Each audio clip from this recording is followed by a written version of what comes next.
ಮಾತಾಡ್ದಂಗೆ ಕೋಲಾರ ತಾಲೂಕು ಹುಟ್ಟೂರು ಹೋಬಳಿ ಶ್ರೀಸಂದ್ರ ಗ್ರಾಮದಲ್ಲಿ survey number 139ರಲ್ಲಿ ಸುಮಾರು 120 ಎಕರೆಗೂ ಮೇಲ್ಪಟ್ಟ ಜಮೀನಿದೆ.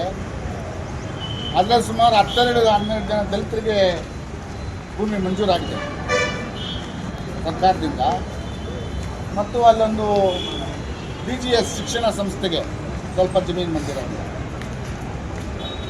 ಆದರೆ ಎಲ್ಲ ಇಡೀ ಟೋಟಲ್ ಇರ್ತಕ್ಕಂಥ ಸರ್ವೆ ನಂಬರ್ ಇರ್ತಕ್ಕಂಥ ಎಲ್ಲ ಜಮೀನು ಕೂಡ BGS ಶಾಲೆಯವರು ಒತ್ತುವರಿ ಮಾಡ್ಕೊಂಡು ಕಾಂಪೌಂಡ್ ಹಾಕ್ತಾರೆ.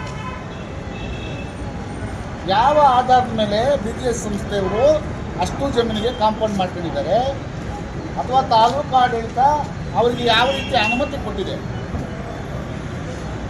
ಅವರಿಗೆ ಮಂಜೂರಾಗಿರ್ತಕ್ಕಂಥ ಜಮೀನನ್ನು ಗುರುತಿಸಿ ಅವ್ರಿಗೆ ಅಡ್ವಸ್ಟ್ ಮಾಡಿ ಅವ್ರ ಜಮೀನನ್ನು ಮಾಡಿಕೊಡೋ ಬದಲು ಇಡೀ 120 ಎಕರೆ ಜಮೀನನ್ನು ಕಾಂಪೌಂಡ್ ಮಾಡ್ಕೊಳ್ಳಿಕ್ಕೆ ಅವ್ರಿಗೆ ಯಾರು ಅಧಿಕಾರ ಕೊಟ್ಟಿದ್ರು?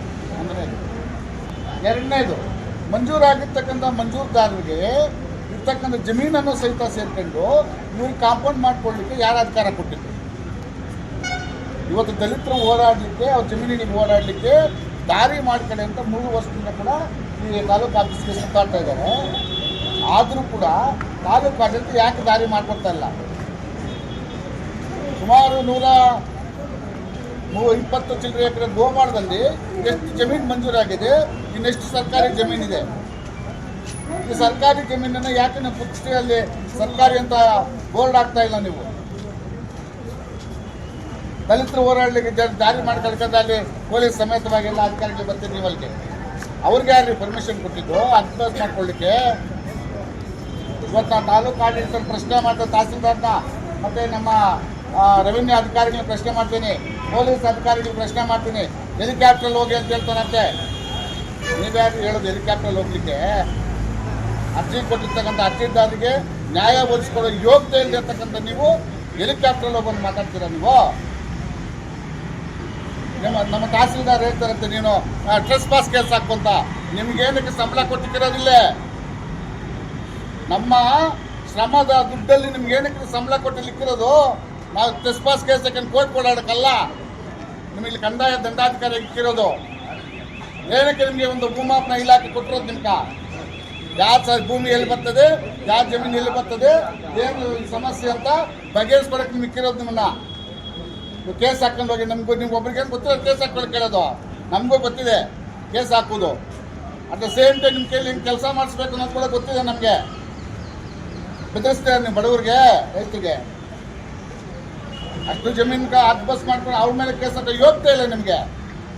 ಅವ್ರ ಮೇಲೆ ಒಂದು ಕೇಸ್ ಪುಟ್ ಮಾಡಿ ಅವ್ರನ್ನ ಜೈಲಿಗೆ ಕಳಿಸೋ ಯೋಗ್ಯತೆ ಇಲ್ಲ ನಿಮಗೆ. ಸರ್ಕಾರಿ ಜಮೀನು ಉಳಿಸೋ ಯೋಗ್ಯತೆ ಇಲ್ಲ ನಿಮಗೆ. ದಲಿತರ ಜಮೀನು ಬಿಟ್ಕೊಡ್ರಿ ಅಂತ ಕೇಳಿ ನೀವು ಕೇಸ್ ಹಾಕ್ಕೊಂತೀರ ನೀವು. ಈ ಧೋರಣೆಯನ್ನು ಖಂಡಿಸಿ ಇವತ್ತು ನಾವು ಏನೋ ಇವತ್ತಿನ ಹೋರಾಟ ಮಾಡ್ತಾ ಇದ್ದೀರಿ. ಇದೇನು ಸಾಂಕೇತಿಕ ಹೋರಾಟ ಅಲ್ಲ. ಇವತ್ತು ನಮಗೆ ಪರ್ಮಿಷನ್ ಇಲ್ಲ ಅಂದ್ರೆ ಪೆಂಡಲ್ ಹಾಕ್ತಾರೆ ತಡಿಬೋದು, ಅಥವಾ ಇನ್ನೊಂದು ಇದು ಮಾಡಿ ತಡಿಬೋದು. ನಾವು ಬಿಸಿಲಲ್ಲಿ ಕೂಡ ಕುಂತು ಹೋರಾಟ ಮಾಡೋಕ್ಕೆ ನಾವು ರೆಡಿ ಇದ್ದೀರಿ. ನಮಗೆ revenue principal chief secretary Kataria ಸಾಹೇಬ್ರು ಬರಬೇಕಿಲ್ಲ ಸ್ಥಳಕ್ಕೆ. ಕಟಾರಿಯಾ ಸಾಹೇಬ್ರು ಬರೋವರೆಗೂ ಕೂಡ ನಮ್ಮ ಹೋರಾಟ ಡೇ ಆ್ಯಂಡ್ ನೈಟ್ ನಡೀತದಿಲ್ಲಿ. ನಿಮ್ಮ ಸಾಧ್ಯ ನಮ್ಮ ಮೇಲೆ ಕೇಸ್ ಹಾಕಿ ನೀವು ಜೈಲಿಗೆ ಕಳಿಸೋದ್ರೂ ನಾವು ಸಿದ್ಧ ಇದ್ದೀರಿ. ಇವತ್ತು ನಮ್ಗೆ ನ್ಯಾಯ ಕಳಿಸ್ಕೊಡೋ ಯೋಗ್ಯತೆ ನಿಮ್ಗಿಲ್ಲ ಅಂದರೆ ನಮ್ಗೆ ಜೈಲಿಗೆ ಕಳಿಸಿ. ನೀವು ದಲಿತರಿಗೆ ರಕ್ಷಣೆ ಕೊಡೋ ಯೋಗ್ಯತೆ ಇಲ್ಲ ಅಂದರೆ ದಲಿತರ ಮೇಲೆ ಕೇಸ್ ಹಾಕ್ಸಿ. ನೀವು ಇವತ್ತು ರಾಜ್ಯದಲ್ಲಿ ಬಡವರ ಪರವಾದ ಸಿದ್ದರಾಮಯ್ಯ ಸರ್ಕಾರ ಇರೋದು. ಈ ಮಾತೆಲ್ಲ ನಡೆಯೋದಿಲ್ಲ. ನಮಗೆ ನ್ಯಾಯ ಕೊಡಬೇಕು, ನಮಗೆ ದಾರಿ ಬಿಟ್ಕೊಡ್ಬೇಕು. ನಮಗೆ ದಾರಿ ಬಿಟ್ಕೊಡೋವರೆಗೂ ಯಾವುದೇ ಕಾರಣಕ್ಕೂ ನಮ್ಮಿಂದ ವಾಪಸ್ ಹೋಗೋದಿಲ್ಲ ಅಂತ ಇವತ್ತು ಸಂದರ್ಭದಲ್ಲಿ ತಾಲೂಕು ಆಡಳಿತಕ್ಕೆ ಎಚ್ಚರಿಕೆ ಕೊಡ್ತಾ ನನ್ನ ಮಾತನ್ನು ನಾನು ಮುಗಿಸ್ತಾ ಇದ್ದೀನಿ. ಜೈ ಭೀಮ್.